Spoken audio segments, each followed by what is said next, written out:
ताज्या घडामोडी आणि नवीन बातम्या पाहण्यासाठी आमचं मी साक्षीदार हे चॅनल सबस्क्राईब करा. खारघर पोलीस ठाण्यातून आरोपी फरार झाल्याची घटना घडली आहे. विदेशी नागरिकांना बेकायदा आसरा देणाऱ्या घरमालकावर कारवाई सुरू असतानाच ताब्यात घेतलेला आरोपी घरमालक खारघर पोलीस ठाण्याच्या आवारातून फरार झाला आहे. या प्रकरणी खारघर पोलीस ठाण्यात गुन्हा दाखल करण्यात आला. नवी मुंबई पोलीस दलाचे पोलीस आयुक्त मिलिंद भारंबे यांच्या आदेशानुसार 4 दिवसांपूर्वी नवी मुंबई परिसरात कॉम्बिंग ऑपरेशन राबवण्यात आले. कॉम्बिंग ऑपरेशन दरम्यान नवी मुंबई परिक्षेत्रातील उल्वे, तळोजे आणि खारघरमधून आफ्रिकन नागरिकांना 12 कोटी रुपयांचे कोकेन, गांजा, एमडी पावडर विक्री करताना अटक करण्यात आली.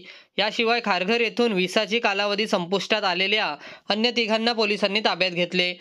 अनिवासी भारतीयांना बेकायदेशीर सहारा देणारे घरमालक केशव कडू राहणार रांजणपाडा यांना पोलिसांनी ताब्यात घेतले होते. पोलिसांनी आरोपी विरोधात गुन्हा दाखल करण्याची कारवाई सुरू देखील केली. यावेळी घरमालक कडू याने मला दमा तसेच मधुमेह असल्याचे सांगून मला जेवायचे आहे असा बहाणा करून जेवण आणण्यासाठी कुटुंबाला सांगितले. त्यानंतर त्याने पोलीस ठाण्याच्या आवारातून पळ काढत धूम ठोकली. कडू याला पाहण्यासाठी पोलीस बाहेर गेल्यानंतर कडू बाहेर दिसून आला नाही.